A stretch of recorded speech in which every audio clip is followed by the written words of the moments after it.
Hello guys, welcome back to my channel Rabi Ghosh civil work. তো চলো বন্ধুরা, তোমাদের সঙ্গে একটা ভিডিও শেয়ার করি। বন্ধুরা দেখতে পাচ্ছ, কালকে রাতে প্রচুর বৃষ্টি হওয়ার কারণে সাইডটা পুরো ডুবে গেছে, সাইডটা পুরো পুকুর হয়ে গেছে।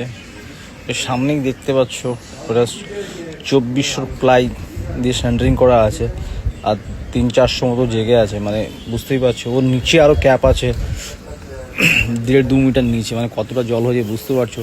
ম্যাক্সিমাম ওই সামনে যেখানে কলম দাঁড় করানো হয়নি, ক্যাপ হয়নি, ওখানে ম্যাক্সিমাম 2 মানুষ জল হয়ে গেছে। তো আজকে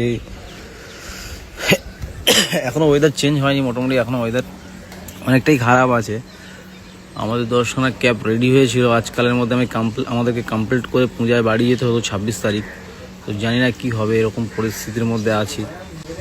তো বন্ধুরা, ভিডিওটা এই পর্যন্ত।